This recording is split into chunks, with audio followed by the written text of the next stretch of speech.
तो बताओ, अगर या डाउट्स अपन नेक्स्ट क्लास में डिस्कस करें, कैसे करना है? डाउट्स नेक्स्ट क्लास में डिस्कस कर लेते हैं, फिर अपन आज इडियोमेट्री पढ़ लेते हैं, या इडियोमेट्री पढ़ने के बाद अगर कोई अपने पास टाइम होगा तो अपन डाउट कर सकते हैं, क्योंकि क्लासेस टिल 11 o'clock मैंने आपको बताया था। तो अपन इडियोमेट्री की बात कर रहे हैं।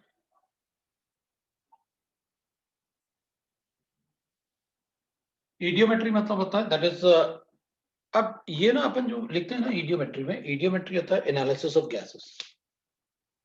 मतलब हम गैसेस का एनालिसिस करेंगे, और गैसेस का एनालिसिस हम करते हैं that is in a eudiometer tube. मतलब एक ग्लास ट्यूब होता है, उस ग्लास ट्यूब में जो वो ग्लास ट्यूब होगा, उस ग्लास ट्यूब को अपन बोलते हैं इडियोमीटर ट्यूब। मतलब ऐसे कुछ बनाना नहीं है अपन को, मैं वैसे ही मतलब बना रहा हूं, बट इसकी जरूरत नहीं है अपन को बनाने की। ये पॉजिटिव एंड होगा, ये नेगेटिव एंड होगा, ऐसे। और इसमें अपन क्या करेंगे, एक ऐसे मतलब ट्यूब से ऐसे मरकरी फिल कर देंगे इसमें। इसमें पूरा मरकरी से अपन इसको फिल कर लेंगे, है ना। अब मरकरी से फिल करने के बाद अपन क्या करेंगे, इसमें गैसेस ऐड करेंगे। तो जितना गैसेस ऐड करेंगे उतना मरकरी बाहर आ जाएगा। सो गैस प्लस मरकरी इसमें प्रेजेंट होगा। इस ट्यूब को अपन कहते हैं इडियोमीटर ट्यूब, और इसके अंदर हम गैसेस जो बनेंगे, गैसेस जो है उन गैसेस को बर्न करेंगे, उनका एनालिसिस करेंगे, उनका वॉल्यूम चेक करेंगे। सो ये इडियोमीटर ट्यूब में करते हैं, इसलिए अपन उसे इडियोमेट्री बोलते हैं, because the study is carried out in a eudiometer tube, that's why it is called eudiometry. ठीक है ना। अब इस इडियोमीटर ट्यूब के लिए अपन को कोई पूछने वाला नहीं है कि बनाओ इडियोमीटर ट्यूब क्या होता है, ऐसा कुछ बनाने की जरूरत नहीं है अपन को। हमें तो एनालिसिस ऑफ गैसेस करना है। It is more related to the mole concept rather than the gaseous state. ठीक है ना। तो अपन शुरू करते हैं इडियोमेट्री में कैसे एनालिसिस करेंगे अपन, वो देखते हैं। हम सर्टेन रूल्स को फॉलो करेंगे इसको सॉल्व करने के लिए। तो वो रूल्स मेनली अपन को ध्यान रखने होते हैं। जो रूल्स अपन फॉलो करेंगे ना इडियोमेट्री ट्यूब के क्वेश्चन, ये इडियोमेट्री के क्वेश्चन को सॉल्व करने के लिए, वो रूल्स मैं आपको बता देता हूं। वो रूल्स कैसे आपको ध्यान रखने हैं। एक रूल होगा that is the volume of liquids and solids is negligible as compare to gases. क्योंकि अगर गैसेस होता है तो वो तो पूरा वेसल ऑक्यूपाई करता है, और अगर कोई थोड़ा सा सॉलिड है तो वो नेग्लिजिबल एज्यूम कर लो उसके comparison. The volume of solids and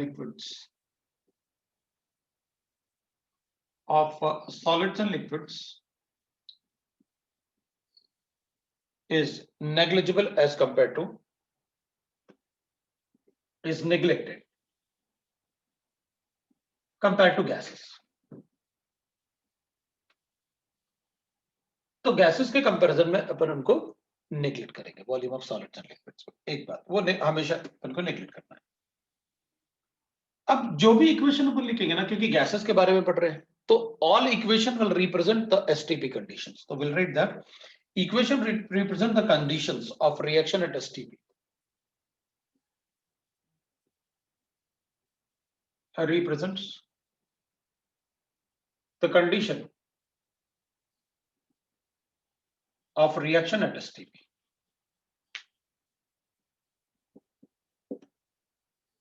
Condition of reaction at STP.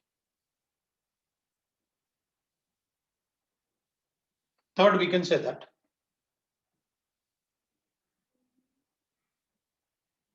according to Gay-Lussac's law,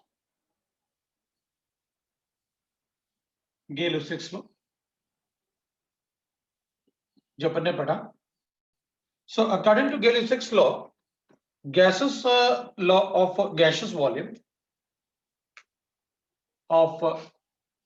gaseous volume है ना, 1 mole of gas occupies 22.4 liter of volume. 1 mole of gas occupies 0.4 liter of volume. That is Gay-Lussac's law. मतलब अगर मैं इसको ऐसे भी लिख सकता हूँ रिएक्शन में कि अगर भाई इसका ना N2 है प्लस, एक एग्जांपल ले लेते हैं, N2 है और ये 3H2 है, तो in equilibrium with twice of NH3। अगर इसका 1 मोल 22.4 लीटर ऑक्यूपाई करेगा तो ये 3 इंटू 22.4 लीटर ऑक्यूपाई करेगा तो ये 2 इंटू 22.4 लीटर ऑक्यूपाई करेगा। मतलब ये वॉल्यूम इसका 22.4 लीटर 3 इंटू 22.4 लीटर से रिएक्ट करेगा तो 2 इंटू 22.4 लीटर वॉल्यूम बनेगा। तो अपन कहेंगे ठीक है भाई, अगर ये रेशियो है 1:3:2 का रेशियो, तो अपन ऐसे भी लिख सकते हैं इसका 1 लीटर इसके 3 लीटर से रिएक्ट करेगा तो इसका 2 लीटर बनेगा। That's a ratio. I can write like this also, अगर हमें रेशियो ही बताना है तो। ठीक है, दूसरा अपन लिखेंगे फोर्थ पॉइंट, हमें कंडीशंस, मतलब जैसे मैंने आपसे कहा आप ये रूल्स को फॉलो करो, तो ये भी अपन को पहले से पता है, ये भी पता है, ये भी पता है। Next will write that air is considered as a mixture of, air जो होगा is considered as a mixture of, as a mixture of N2 and O2 only. हम सारे कैलकुलेशन के लिए N2 और O2 के मिक्सचर को ही एयर का मिक्सचर कंसीडर करेंगे कि ये 79 वो 21%। बाकी अदर पार्ट्स को ना, अदर गैसेस जो होते हैं उनको नेग्लेक्ट करो, कार्बन डाइऑक्साइड, आर्गन वगैरह सब। Next we can write point number 5, N2 is considered as, N2 is mostly considered as inert gas, considered as inert gas। जो N2 होगा that is mostly considered as an inert gas। Can I write the 6th point? Use of adsorbent, use of absorbent indicates the presence of gas, indicates the presence of respective gas। मतलब जो हम adsorbent use करेंगे वो हमको ये बता देगा कि कौन सा गैस प्रेजेंट है मिक्सचर में। तो एब्सॉर्बेंट अपन यूज करके देख लेते हैं भाई कौन से होंगे। तो जैसे एग्जांपल लेते हैं, ये एब्सॉर्बेंट्स आपको याद रखना बहुत जरूरी है। कौन सा गैस कौन एब्सॉर्ब करता है वो अपन को पता होना जरूरी है। तो अगर ओजोन होगा तो it is absorbed by turpentine oil,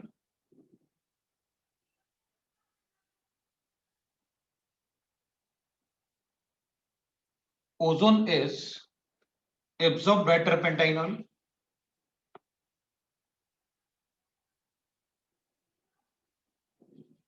oil, O2 is absorbed by alkaline pyrogalol। आप सिर्फ पायरागोल भी लिखोगे तब भी चलेगा। स्ट्रक्चर वगैरह अपन ऑर्गेनिक केमिस्ट्री में पढ़ेंगे। एसिडिक गैसेस जैसे CO2 है, SO2 है, these are acidic gases। ये base like NaOH, KOH, KOH is potash, this is soda।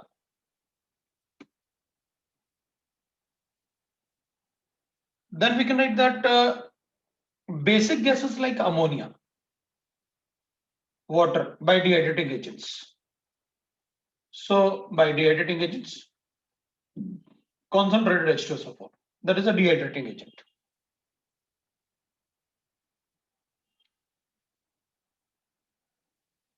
Then we'll write that NO is absorbed by FeSO4, Cl2 is absorbed by water, H2 is absorbed by platinum, palladium या फिर H2, that is Ni।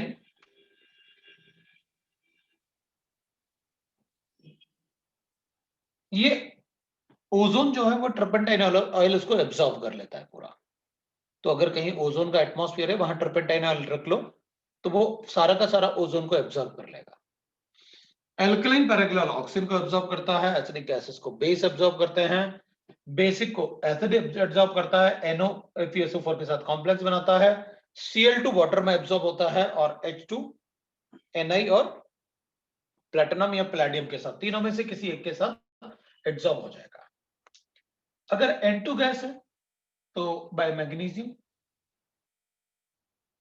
Carbon monoxide है या C2H2 that is called acetylene by copper ammonical CuCl3 CO2Cl2.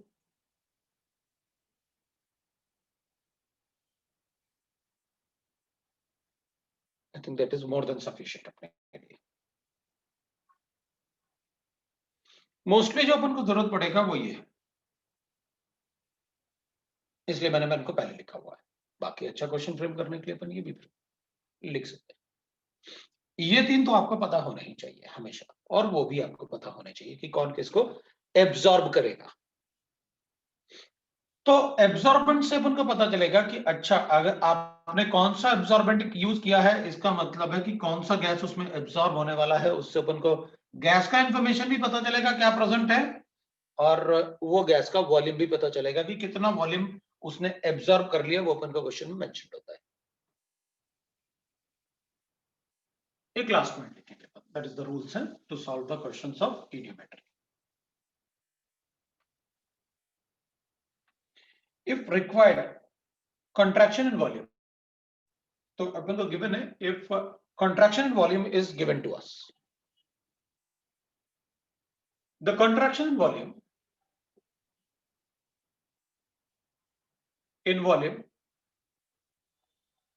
by sparking or burning of gas, है ना, वो sparking और burning of gas बोलते हैं अपन उसे. by sparking का मतलब होता है उसको combustion of gas, combustion of gas. तो contraction वॉल्यूम का मतलब हो जाता है कि भाई अपन ने गैस को बर्न किया तो वॉल्यूम कम हो गया. वो कम किसकी वजह से हुआ होगा, अपन को वॉल्यूम कंट्रैक्शन बोलते हैं उसे. Therefore volume contraction. तो अपन कहेंगे भाई ठीक है, उसमें क्या है, आप ये बता दो पहले कितना ml था, बाद में कितना ml बचा हुआ है. तो अपन कहते हैं वॉल्यूम बिफोर स्पार्किंग,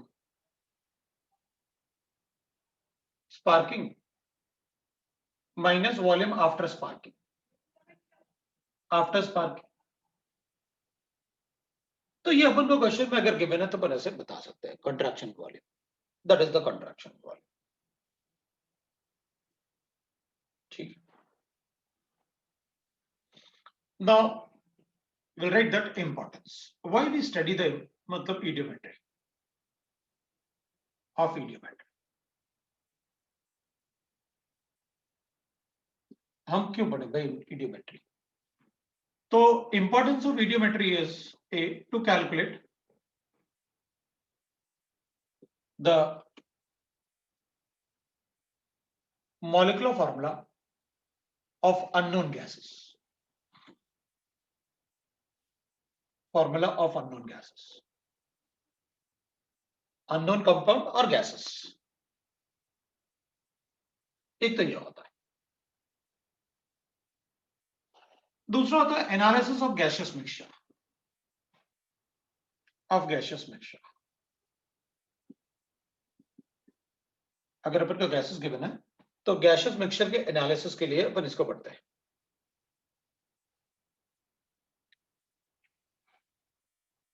ठीक है. So analysis of gaseous mixture, that is composition of the mixture.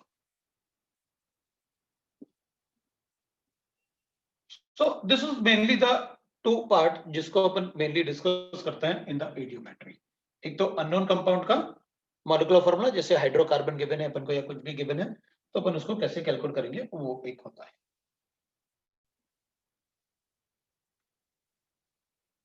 That is what we can discuss. अब idiometry में these are the rules we have to follow. तो अपने सारे क्वेश्चंस आएंगे. अब पहले मैं आपको कुछ रिएक्शंस बता देता हूं, how to balance the reaction, how to write the reaction. जैसे मैंने N2 प्लस लिखा था ना, 3H2 gives you twice of NH3. तो मैं कुछ रिएक्शंस को आपको बताता हूं कि how you will think about the reactions. किस टाइप से रिएक्शन होगा, किस टाइप से बैलेंसिंग करूंगा, किस टाइप से मतलब लिखूंगा उसे, वो सारे पार्ट अपन को पता होना चाहिए. तो मैं कुछ एप्लीकेशन लिखता हूं, फिर अपन क्वेश्चन सॉल्व कर लेंगे. शीट में तो अपन को काफी इजी क्वेश्चन गिवन होंगे, आप शीट भी लेके बैठ सकते हो, कोई प्रॉब्लम नहीं है. अपन सॉल्व भी कर लेंगे कुछ क्वेश्चंस। जैसे कोई अपने पास अननोन हाइड्रोकार्बन है CXH5 और अननोन हाइड्रोकार्बन को ऑक्सीजन के साथ कंबशन करते हैं। तो एक बात अपन को पता है कि जितना भी कार्बन होता है वो कार्बन डाइऑक्साइड में कन्वर्ट होता है और जितना हाइड्रोजन होता है उसका हाफ वाटर मॉलिक्यूल बनता है। मतलब अगर मेरे पास मान लो, मैं एग्जांपल के लिए ये नहीं लिखेंगे अपन, बट मैं एक लिख लेता हूं, मेरे पास C2H6 है सपोज करते हैं। तो आप क्या करोगे, आप यही तो लिखोगे कि जितने कार्बन है C2 उतने कार्बन डाइऑक्साइड बना दो हाइड्रोकार्बन में, और जितने हाइड्रोजन है उसके आधे H2O बना दो। क्यों? क्योंकि ये 6 हाइड्रोजन हो जाएंगे ना, 3 2 6, और इधर कार्बन 2 था तो 2 कार्बन हो गया। अब ऑक्सीजन बैलेंस करोगे, आपकी 2 इंटू 2 इधर हो गया 4 ऑक्सीजन और इधर 3 ऑक्सीजन, दोनों को ऐड करो तो 7 लिख दूंगा, तो 7 इंटू 2 14 हो जाएगा। तो अपन क्या करेंगे, ऐसे करते 14/2 तो हो जाएगा ना 17 ऑक्सीजन, बैलेंस हो गया। जितना भी हाइड्रोकार्बन होता है उसका सारा का सारा कार्बन एटम, अगर X कार्बन एटम है, इधर 2 था तो मैंने 2 CO2 लिखा, इधर X था तो मैंने X CO2 लिखा, इधर Y था, इधर 6 था तो मैंने 3H2 लिखा, इधर Y था तो मैंने Y/2 H2 लिखा। अब इधर बैलेंस करते हैं, तो इधर ऑक्सीजन कितना था, 2 इंटू 2 4, तो मैंने X इंटू 2 कर लिया। इधर ऑक्सीजन कितना था, 3। इधर हाइड्रोजन कितना लिखा अपन ने, वी नो दैट। ऑक्सीजन कितना था, जितना मोल्स इसका, तो प्लस Y/2 हो गया। तो इधर अपने पास 7 आया था, अगर मैं 7 लिखता तो 7 इंटू 2 ये 14 हो जाता, तो इधर भी क्या होगा, 10 इंटू 2 14 हो जाएगा। तो अपन ने क्या किया था, 7 को 1/2 से मल्टीप्लाई कर लिया था। इसको भी कर दो, क्या बचेगा अपने पास, x प्लस Y/4, ये हो गया। I think you got it how we balance that. अगर किसी को समझ में नहीं आया तो वो बताएगा भाई कि मुझे समझ में नहीं आया।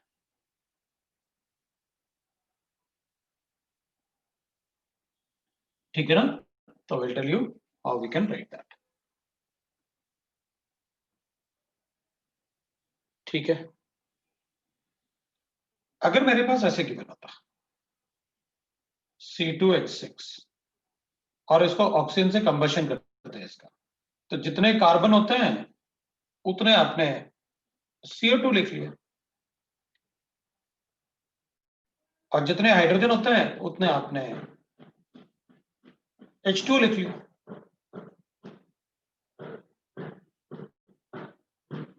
तो मेरे पास ये X था, मैंने इसको XCO2 लिख दिया, अगर ये X होता तो XCO2 हो जाता। और ये Y था, जैसे यहां पर आपने 6 था तो 6/2 H2 लिखे, तो इधर Y था तो मैंने Y/2 H2 लिख दिया, तो ये Y/2 H2 आ गया अपने पास। अब अपन ने कहा ऑक्सीजन बैलेंस करो, तो अपन ने कहा 2 इंटू 2 4 ऑक्सीजन हो गया, तो मैंने यहाँ पर 2 इंटू 2 2 X ऑक्सीजन लिख लिया। इधर 3/2 ये 3 हो जाएगा ना, 6/2 मतलब 3 ऑक्सीजन, तो इधर 3 ऑक्सीजन था, तो इधर कितना ऑक्सीजन था, Y/2। दोनों को सम किया तो मेरे पास टोटल ऑक्सीजन आ गया राइट हैंड साइड पे, तो मैंने दोनों को सम किया तो I got total oxygen on the right hand side.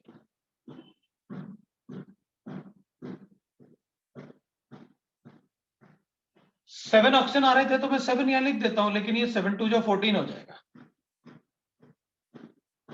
तो मैंने कहा मैं इन दोनों को अगर इधर लिखूंगा तो वो भी वैसे ही हो जाएगा, डबल हो जाएगा क्योंकि 2 से मल्टीप्लाई करूंगा।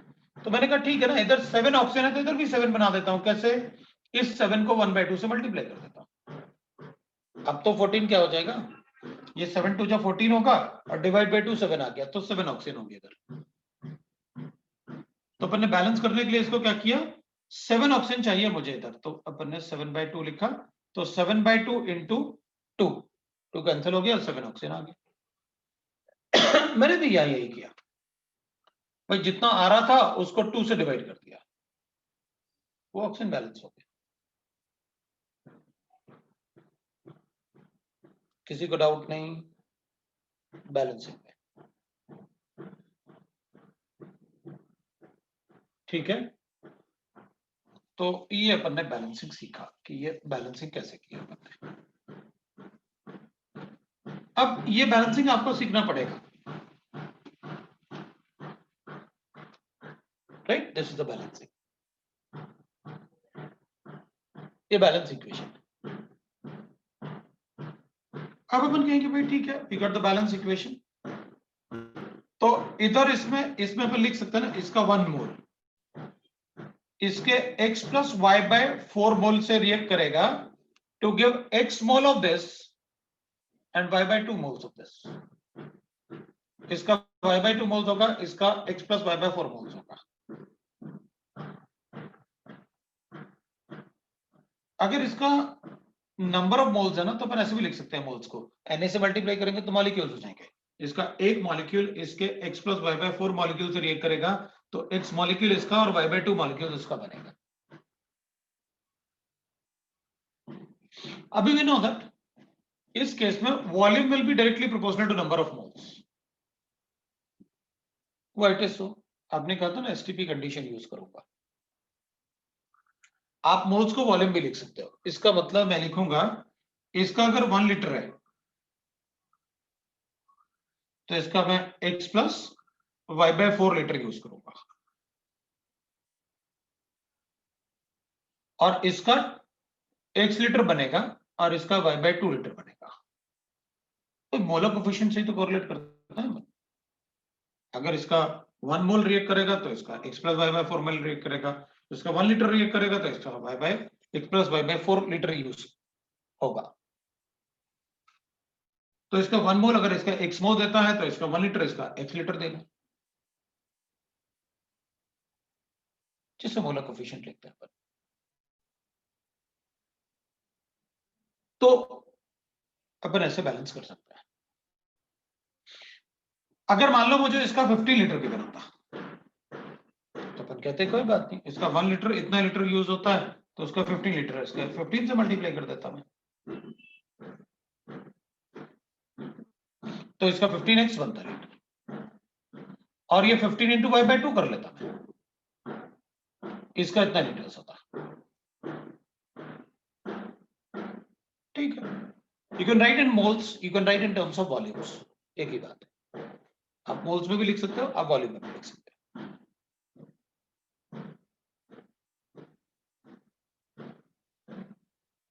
तो वी गॉट इट कि भाई हाउ टू बैलेंस।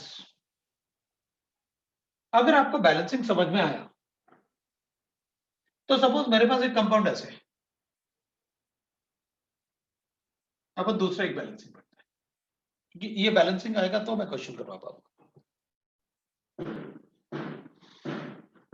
मेरे पास गिवन है NaCH और ये डिकम्पोज होकर बनाता है N2 प्लस H2। बैलेंस करो तो अपन कहेंगे देखो भाई, तो बड़ा इजी है अपन को बैलेंस करना। कैसे करोगे?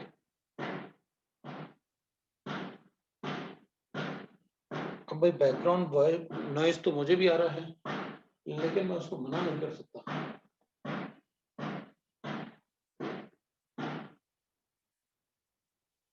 क्योंकि वो किसी और के घर में आ रहा है, तो मैं उसको मना कैसे कर सकते हैं? आप उसको रोक तो गया अपने आप, है ना, लेकिन अब उसको मना कैसे करें, है ना? थोड़ा सा रुक जाते हैं, मेरे ख्याल से वो अपने आप ही चुप हो जाएंगे। ठीक है ना, थोड़ा सा वेट कर लेते हैं। वो मुझे भी आ रहा है, लेकिन मुझे भी लग रहा था कि वो नॉइज तो आ रहा है, लेकिन अपन रुकेंगे तो फिर क्लास ही मतलब अपना खत्म हो जाएगा, है ना? रुक गया शायद, वो अपने आप ही रुक गया, थोड़ा बहुत और करेगा, जाने देता है। तो अपन इसको x बाय 2 कर लेंगे, इसको y बाय 2 कर लेंगे, हो गया बैलेंस। भाई ये 2x था, डिवाइड बाय 2 किया तो xn हो गया। भाई ये 2x था तो 2x बाय 2 हो जाएगा ना n, ऐसे अपन ये वाले 2 को उधर मल्टीप्लाई कर, और इधर भी वैसे किया अपन ने, y/2 इंटू 2 कर लेते हैं तो h हो जाएगा इतना, ये 2 था ना, ट्वाइस हो जाएगा, क्योंकि अगर y/2 ट्वाइस है ना तो बैलेंस हो जाएगा। मेरे ख्याल से बिल्कुल समझ में आया। अब अपन दूसरा एक क्वेश्चन करते हैं। सपोज मेरे पास गिवन है C6, इधर ना C7 गिवन है, C7H6O2। अब इसको बैलेंस करते हैं। पहले तो मैं कहूंगा क्या, अच्छा C6H7 क्यों कहा अपन, मतलब इसको तो मैंने ऐसे कर लेता है CXHYOZ, ऐसे करते हैं अपन, OZ। अब अगर मान लो मेरे पास, मैं कुछ ऐसे बता रहा हूं तुम्हें, C6H7O2 मतलब अलग बैलेंस करेंगे और XYZ में उधर अलग लिखवाऊंगा। अब देखना, अगर मान लो इसको बैलेंस करना है तो आप बैलेंस कर दो अपने आप, इसको बैलेंस करके दिखाओ मुझे। भाई ये तो बैलेंस कर ही सकते हैं ना अपन, सारे के सारे कार्बन CO2 में कन्वर्ट होंगे और हाइड्रोजन H2 में कन्वर्ट होंगे, ये और ये बन रहा है। चलो बैलेंस कर दो जरा जल्दी से, इसको बैलेंस करो जरा जल्दी से।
हो गया, जितने कार्बन है उतना CO2 बना दो, जितने हाइड्रोजन है उतना बाय 2 वाटर बना दो,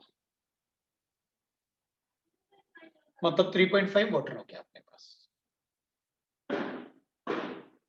अब ऑक्सीजन की बात करेंगे तो इधर ऑक्सीजन हो गया 6 इंटू 2 12 ऑक्सीजन हो गया, इधर 7.5 मतलब 3.5 हो गया, प्लस 7/2 ये ऑक्सीजन हो गया अपने पास।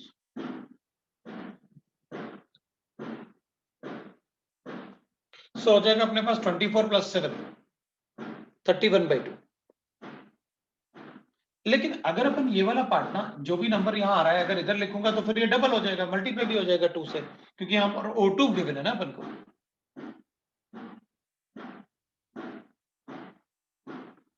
तो अपन क्या करेंगे, इसको डिवाइड बाय 2 कर लेंगे तो भाई ऑक्सीजन बैलेंस हो जाएगा ना, क्योंकि यहाँ पर 6 इंटू 2 12 हो गया, वहां पर कितना हो गया 7/2। फिर अपन को एक काम और करना पड़ेगा, इसमें ऑलरेडी 2 ऑक्सीजन है तो माइनस करो, मतलब ये मेरे पास ये क्या आया, मेरे पास 12 7/2, ये तो राइट हैंड साइड पे है। जब आप यहाँ बैलेंस करोगे तो 2 ऑक्सीजन ऑलरेडी इधर है तो उनको माइनस भी करो। तो अपन क्या करेंगे, पहले तो अपन लिखेंगे 12 + 7/2 और इससे करो -2। -2 क्यों, क्योंकि 2 ऑक्सीजन ऑलरेडी थे ना, इधर क्यों माइनस करेंगे, राइट। और अपन क्या करेंगे ना, इसको भी अपन 1/2 से डिवाइड, क्योंकि ये वाला ऑक्सीजन अगर मैं यहां लिखता हूं इसको, अगर मैं यही चीज यहां पर लिखता हूं, ये -2 अपन ने कर दिया, अब ये ऑक्सीजन है मेरे पास, अगर मैं इसको यहां लिखूंगा तो ये डबल हो जाएंगे, जबकि मुझे कितने चाहिए, सिर्फ इतने ऑक्सीजन चाहिए। और इधर अगर ये नंबर इधर लिखूंगा, ये वाला नंबर, तो इधर इंटू 2 होगा तो डबल हो जाएंगे, तो अपन क्या करें 1/2 से मल्टीप्लाई करें, 1/2 से मल्टीप्लाई करके इधर लिखोगे तो भाई 1/2 से मल्टीप्लाई क्यों किया, क्योंकि ये डबल नहीं होगा ना, फिर नहीं, इसलिए वैसे। किसी को डाउट है तो बताओ, ठीक है ना, अगर किसी को डाउट है तो बताओ। अब अपन इसको बैलेंस करते हैं। अब ध्यान से देखना आप है मैं कैसे बैलेंस करता हूं उसको, बिल्कुल यही थीम लेके। ये यहां पर z है, ये 2 नहीं है, ये z लिया मैंने XYZ। अपन क्या करेंगे, एक CO2 बनाऊंगा, Y/2 H2O बनाऊंगा मैं, और इधर मैं ऑक्सीजन लिखूंगा कितना, जैसे अपन ने यहां पर लिखा था 2x प्लस Y/2। ये ऑक्सीजन इधर कितना था, जैसे ये 12 लिखा था अपन ने, और ये 7/2, तो मैंने दोनों को ऐड किया था, तो ये 2x प्लस Y/2 लिखा मैंने। इतना ऑक्सीजन राइट हैंड साइड पे है। तो अपन कहेंगे यहां पर लिखने के पहले मैं क्या करूंगा, 2x प्लस Y/2 लिखूंगा, लेकिन Z ऑक्सीजन तो ऑलरेडी इस कंपाउंड में था जो कंबशन में यूज होगा, तो अपन इसको लिखेंगे -Z। ये ऑक्सीजन है जो अपन को बैलेंस करना है इससे, ये ऑक्सीजन है जो अपन को बैलेंस करना है इससे। लेकिन अगर ये यहां लिखूंगा तो ये डबल हो जाएंगे, तो अपन क्या करें, 1/2 से मल्टीप्लाई कर, विल गेट द प्रोडक्ट। क्या बचा अपने पास, x plus y/4 minus z/2, ये आ जाएगा उसका मोलर कोएफिशिएंट। अब देख लो भाई अगर कोई डाउट है तो।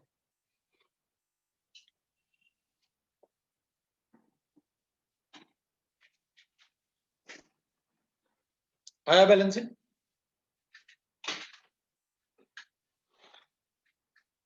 ठीक है ना। So will get the balance reaction. अब देख लो जैसे मैंने नंबर्स से भी वैसे ही किया, और XYZ, क्योंकि अपन को अननोन कंपाउंड का मॉलिक्यूलर फॉर्मूला लाना पड़ेगा ना, तो अननोन कंपाउंड में अपन को XY लेने पड़ेंगे ना, ऐसे कि भाई मुझे नहीं पता लेकिन उसमें नाइट्रोजन है तो X ले लेते हैं, या कार्बन है तो X ले लेते हैं, हाइड्रोजन है तो Y ले लेते हैं, like that we can write.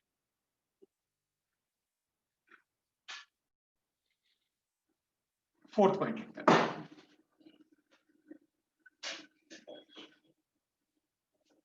Fourth point में अगर अपन कहेंगे, if we have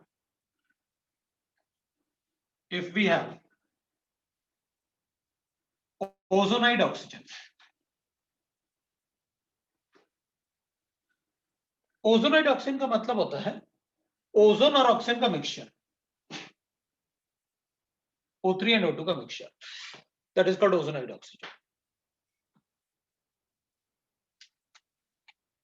O3 and O2 का mixture, that is called ozonide oxygen.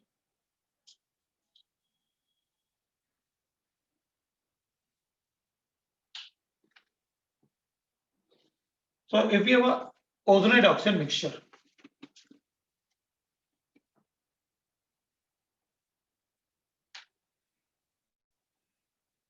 if on sparking volume of mixture increases,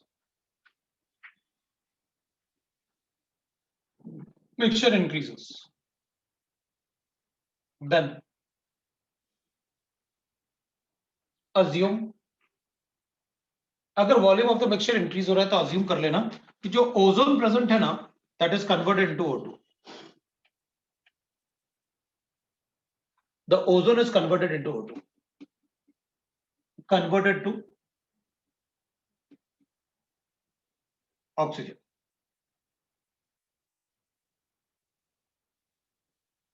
आप ये अज्यूम कर लेना, क्योंकि ओजोन का जो भी वॉल्यूम रहा होगा वो 2 वॉल्यूम से 3 वॉल्यूम, मतलब इसका वॉल्यूम 1.5 टाइम्स हो जाएगा, जो भी ओजोन का वॉल्यूम हमें गिवन होगा उसका 1.5 टाइम्स ऑक्सीजन हो जाएगा, तो ऑब्वियसली बात है वॉल्यूम बढ़ जाएगा, 2 से 3 वॉल्यूम बन रहा है ना, तो वॉल्यूम बढ़ जाएगा।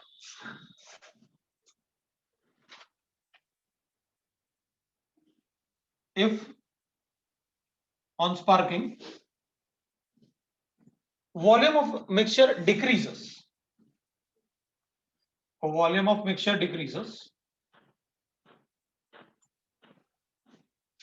then assume जो भी ऑक्सीजन होगा ना, that is converted to ozone,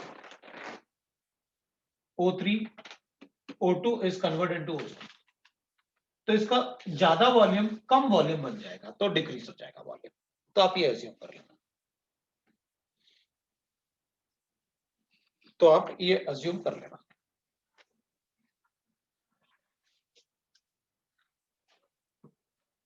ये assumption हो गया अपने।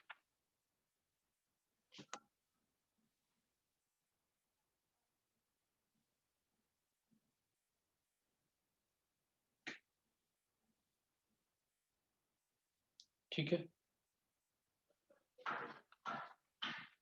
अब हमको कभी कभी मॉलिक्यूलर मास गिवन होता है डायरेक्टली कंपाउंड्स का, या वेपर डेंसिटी गिवन होता है तो मॉलिक्यूलर वेट कैलकुलेट कर लेंगे, या गैसियस स्टेट में P फिजिकल टू nRT से अपन को मॉलिक्यूलर वेट बता देंगे कि इसका 2 ग्राम प्रेशर वॉल्यूम टेम्परेचर गिवन है तो कितना ऑक्यूपाई करता है, वॉल्यूम कितना प्रेशर होता है, तो लाइक दैट उससे अपन मॉलिक्यूलर वेट्स वगैरह कैलकुलेट कर सकते हैं। तो मिक्सचर ऑफ गैसेस का एनालिसिस करना होता है अपन को इडियोमेट्री में, ठीक है ना। अब कभी कभी अपन को ऐसे भी गिवन हो सकता है कि भाई अपन को 5th पॉइंट लिख लेते हैं अपन ऐसे कि मेरे पास N2NX नाइट्रोजन का ऑक्साइड है, इसको डिकम्पोज करूंगा तो I will get that N2 plus O2। तो अपन कहेंगे ठीक है तो बड़ा इजी होगा, x/2 लिख लो और y/2 लिख लो, ये लो, ये तो इनर्ट गैस है, अपने लिखा हुआ रूल्स में। लेकिन O2 is not inert gas, O2 को अपन फर्दर कंबशन कर सकते हैं हाइड्रोजन के साथ। तो अगर हाइड्रोजन के साथ कंबशन करोगे तो इनका एनालिसिस अपन को इनका इंफॉर्मेशन मिलेगा कुछ ना कुछ। अब अपन क्वेश्चन पे चलता है भाई, ठीक है, ये बैलेंसिंग मुझे चाहिए था कि एक बार आपको बैलेंसिंग अगर आ जाए कि भाई कैसे बैलेंसिंग करना होता है, सिर्फ एटम को कंजर्व करना होता है कि दोनों तरफ एटम एक जैसा हो, तो फिर अपन को प्रॉब्लम नहीं होगा। फिर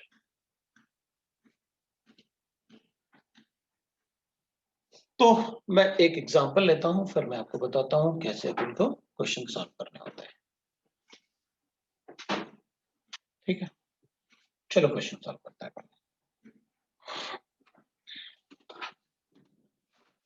पहले मैं एक छोटा सा गैसियस एनालिसिस का क्वेश्चन ले लेता हूं, इसी से रिलेटेड लेता हूं।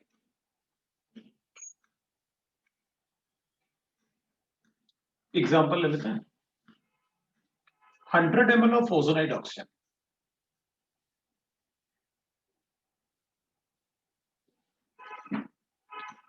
is subjected to electric spark.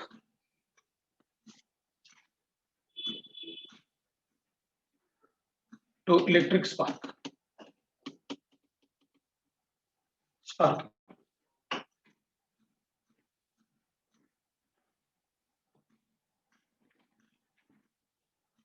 Calculate. The volume of mixture increases. Volume increases on sparking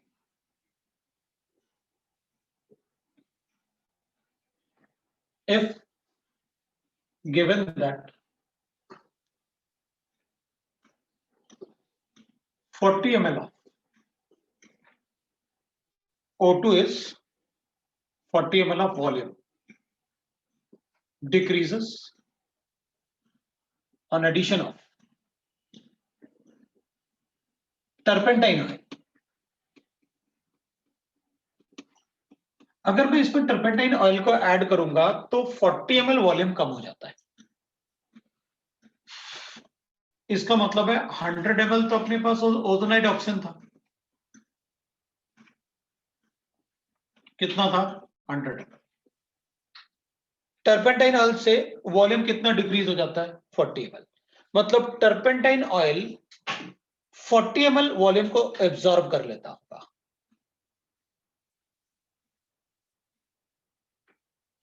तो इसका मतलब है ये एब्सॉर्ब्ड बाय टर्पेंटाइन है, टर्पेंटाइन इट इज 40 ml और ये 60 ml हो गया। अब पूछा क्या है अपन से, इंक्रीज इन वॉल्यूम। मैंने आपको कहा था अगर वॉल्यूम इंक्रीज हो तो आप ओजोन को कन्वर्ट कर देना O2 में, तो ठीक है भाई। वॉल्यूम इंक्रीज करना है तो ozone will get convert into O3, so will write that भाई जितना भी आपके पास ओजोन है उसको O2 में कन्वर्ट कर लो, बैलेंस कर लो पहले रिएक्शन को। अगर आप रिएक्शन को बैलेंस करोगे तो विल राइट दैट कि अगर आपके पास इसका 2 मोल्स है तो 3 मोल, मतलब 2 लीटर 3 लीटर में कन्वर्ट हो जाएगा। या इसका 2 ml 3 ml में कन्वर्ट हो जाएगा। इसका कितना ml गिवन था अपन के पास? 40 ml। तो अपन क्या करेंगे, इसको ऐसे अपन अज्यूम कर लेंगे, इधर लिख लेता हूं मैं, O3 will get convert into twice of O2, thrice of O2 है। सो अपन क्या करेंगे, इसका 2 लीटर या 2 ml एक ही बात है, इसका 3 ml बनाता है, तो इसका 1 ml, इसका 3/2 ml बनाएगा, तो इसका 40 ml, तो अपन कहेंगे इसका 3/2 into 40 ml बनाएगा।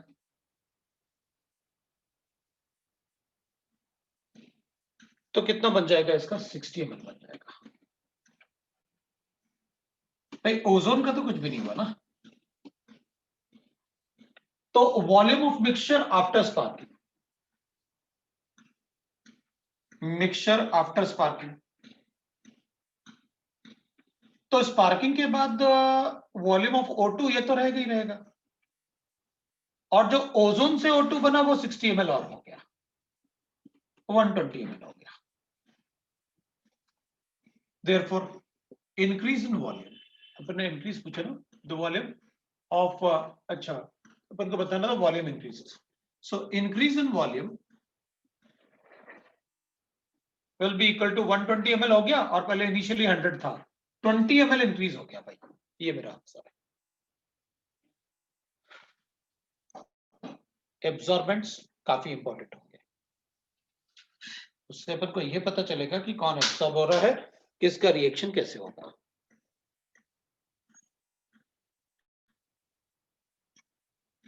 ठीक है, absorbance will be very important. तो वी गॉट दैट कि भाई अगर वॉल्यूम इंक्रीज हो रहा है तो हम ओजोन को O2 में कन्वर्ट करेंगे, अगर वॉल्यूम डिक्रीज हो रहा होता तो मैं O2 को ओजोन में कन्वर्ट कर देता।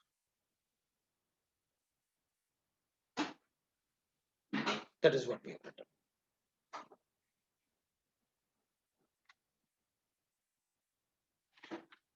Next we can right,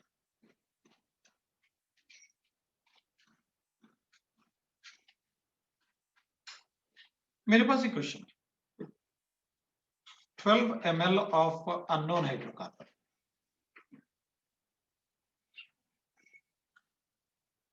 hydrocarbon was mixed with 90 ml of oxygen, mixed with 90 ml of oxygen.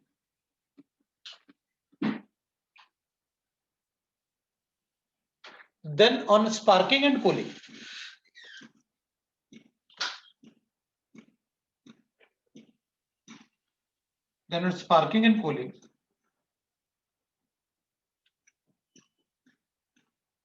the resulted volume is, resulting volume obtained is 72 ml. मतलब आफ्टर स्पार्किंग जो वॉल्यूम, स्पार्किंग मतलब किया हमने, फिर cool किया, तो वी गॉट दैट कि ये वॉल्यूम था 72 ml. If on adding KOH, that is called alcoholic potash, या potash मतलब potassium hydroxide अपन डायरेक्टली लिख सकते हैं, the mixture decreases by 36 ml, decreases by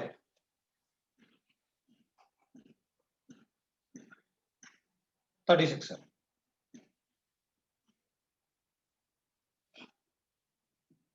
Calculate the molecular formula of unknown hydrocarbon. Molecular formula of unknown hydrocarbon. Unknown hydrocarbon. We can write like this. Calculate the molecular formula of unknown hydrocarbon. तो अपन कहेंगे ठीक है भाई, we'll write that, उसको calculate कर लेते हैं अपन।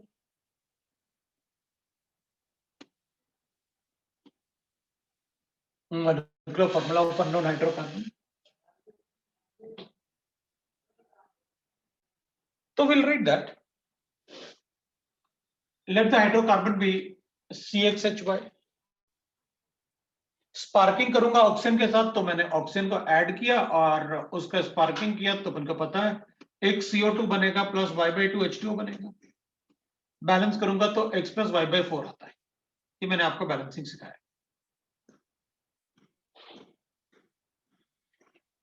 Sparking and cooling का मतलब हो गया ये लिक्विड होगा, तो ये तो नेग्लिजिबल वॉल्यूम होगा, उसके वॉल्यूम को नहीं पढ़ना है।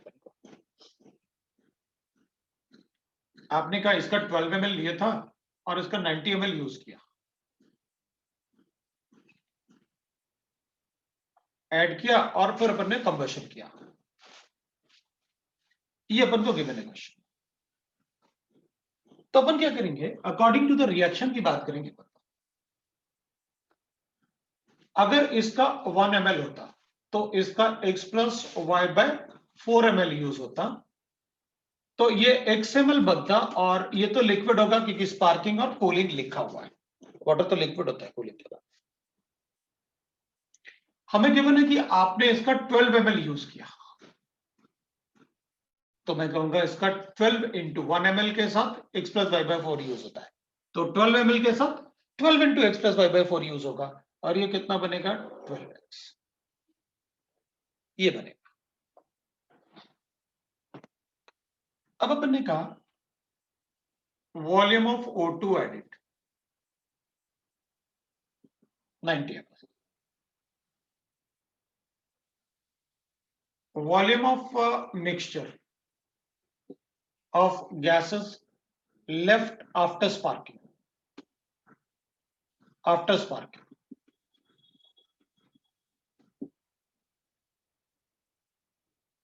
is 72 ml.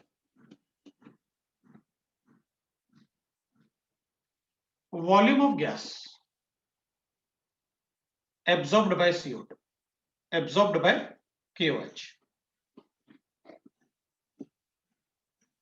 72 ml था मेरे पास स्पार्किंग के बाद, जब KOH ऐड किया तो वॉल्यूम डिक्रीजेस बाय 36 ml, तो वो 36 ml किसने एब्जॉर्ब किया होगा, KOH ने 36 ml। और वॉल्यूम ऑफ गैस कौन सा गैस होगा, वो CO2 गैस, वही एसिडिक गैस है, दिस इज अ बेस, तो वो CO2 गैस गिवन होगा। The acidic gases will be absorbed in the basic solution. तो volume of gas left after addition of KOH, तो टोटल कितना था 72 माइनस 36 करता हूं तो 36 ml लेफ्ट है।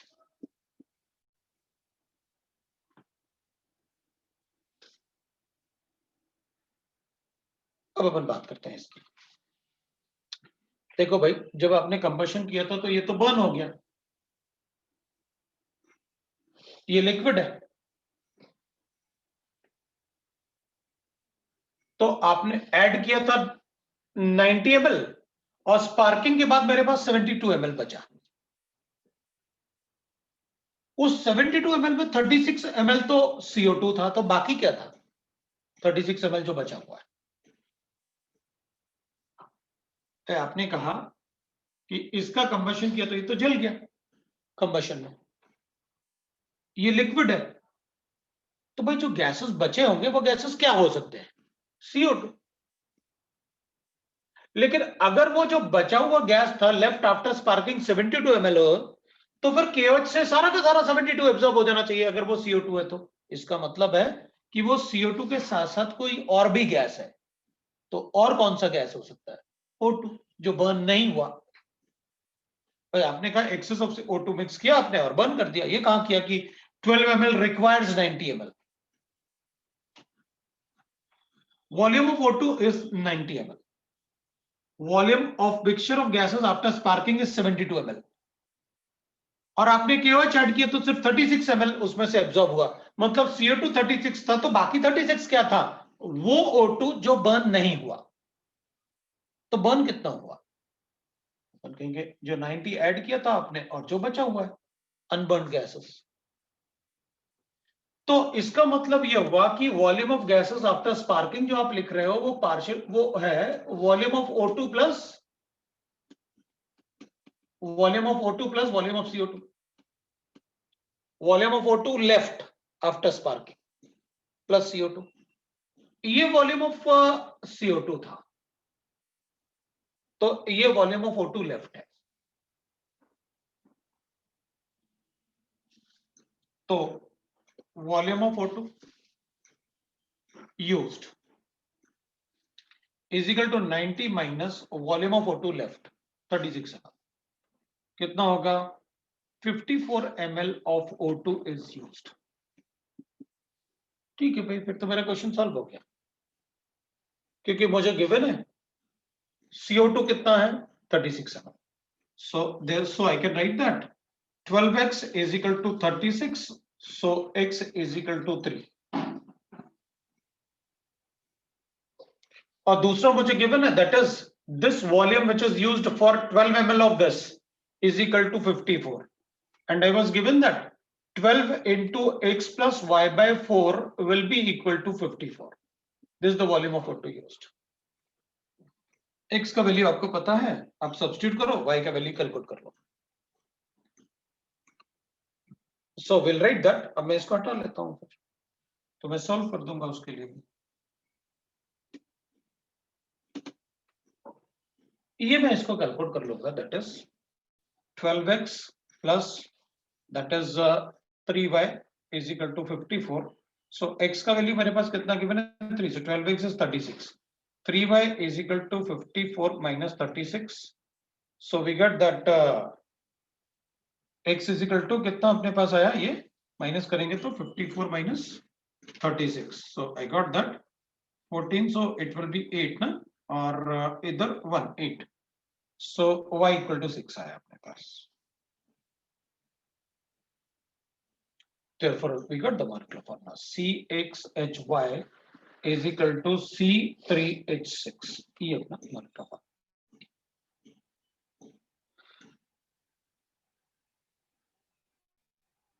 That is how we get the molecular formula।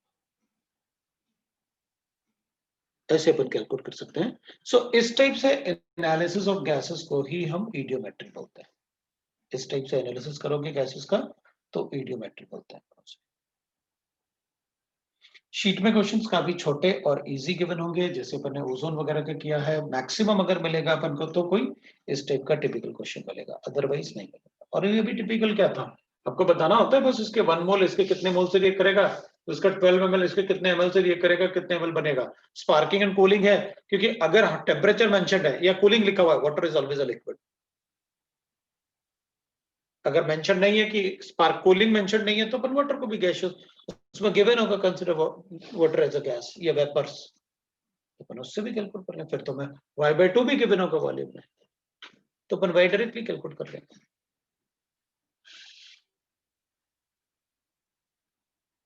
तो इस टाइप से क्वेश्चंस हमें गिवन होते हैं। तो आप क्वेश्चंस को थोड़ा सा शीट से देखो क्वेश्चंस को, और शीट से कैलकुलेट करो क्वेश्चंस को। अपन कैसे बताएंगे, शीट में जो गिवन होते हैं, अगर आपके पास शीट है तो आप शीट से भी क्वेश्चन कर सकते हैं। और एक्सरसाइज 1 आप देख सकते हो कि कैसे अपन एक्सरसाइज 1 से क्वेश्चन को सॉल्व कर सकते हैं।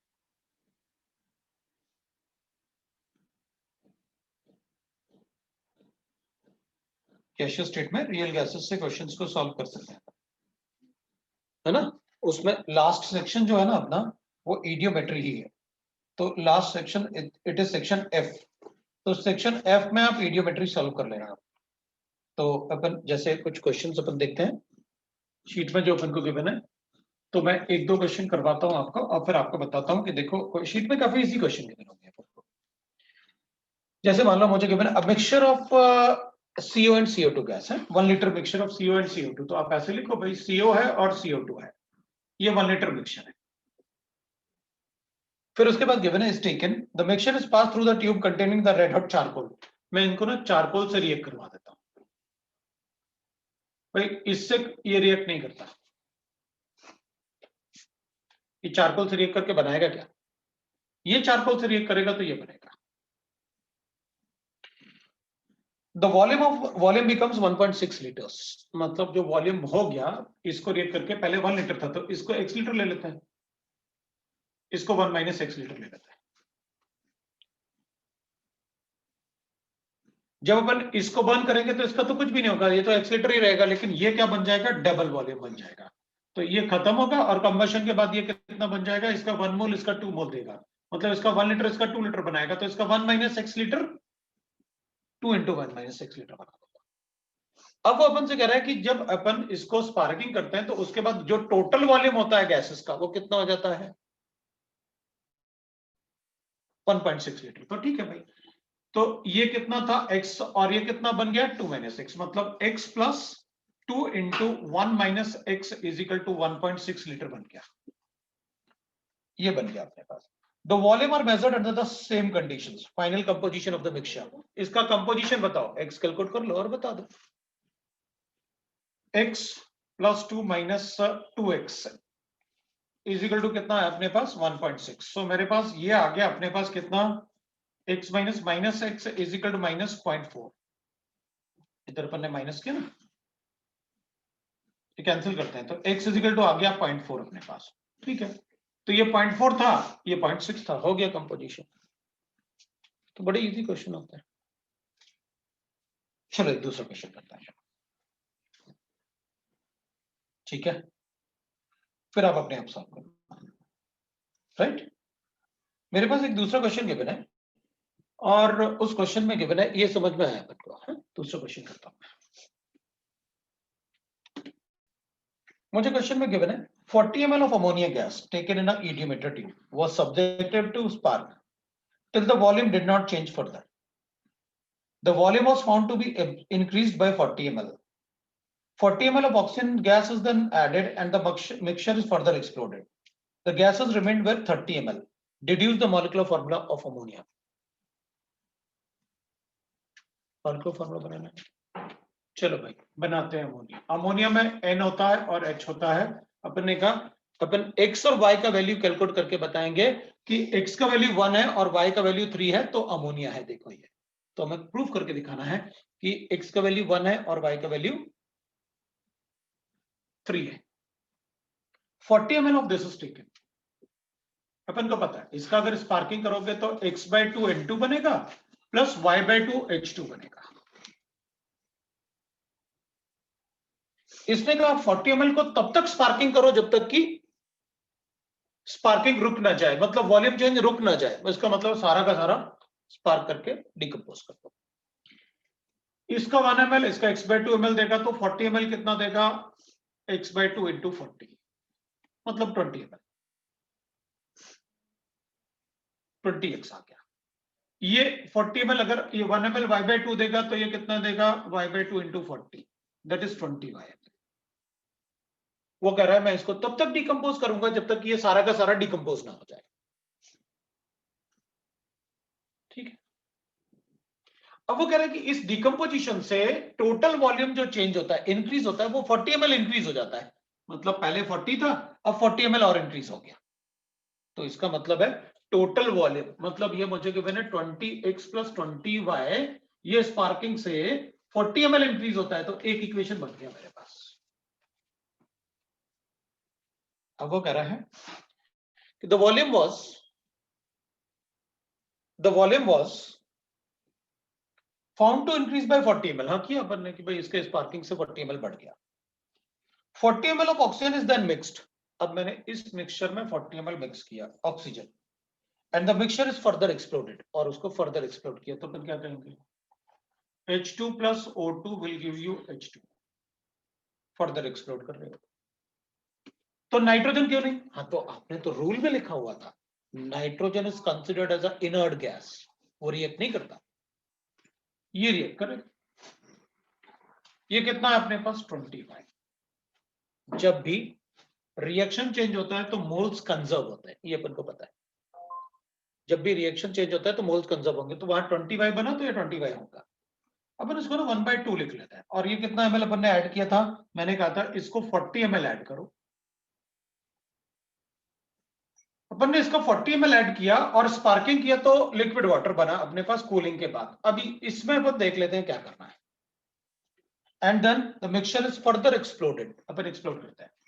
अपन क्या कहेंगे, इन दोनों में से दोनों का वॉल्यूम गिवन है तो मुझे लिमिटिंग रीजन चेक करना पड़ेगा।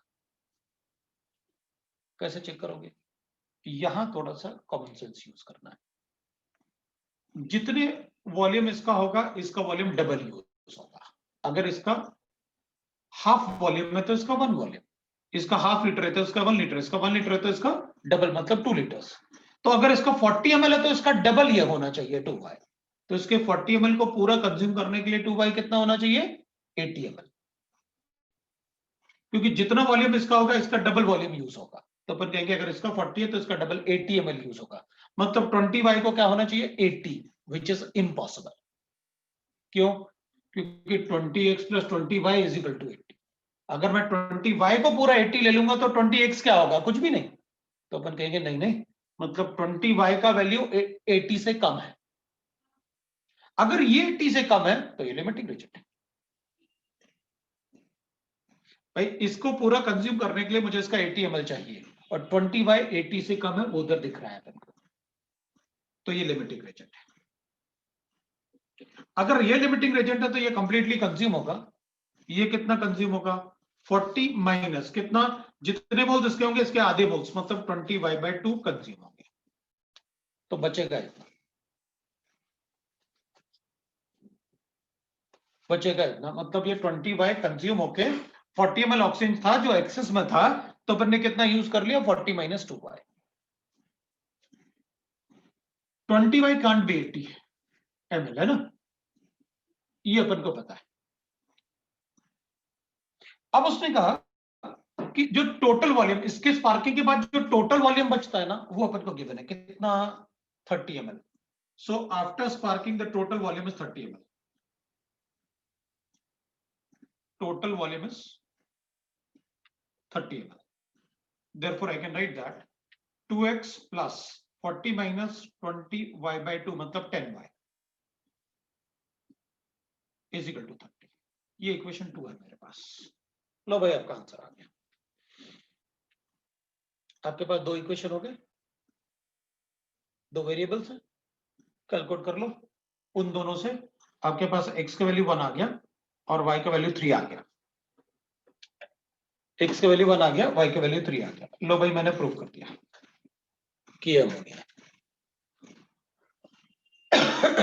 ये मैंने प्रूव कर दिया कि अमोनिया। That is how we have to prove, that is eudiometric. Ideal gas का सेक्शन F आप पूरा करोगे, मतलब आइडियल गैसेस का अपना सारा पार्ट खत्म हो गया। मैंने आपको सिखाया, आप इसको रिवाइज करना और अगर कोई डाउट होगा तो आप मुझे बताना।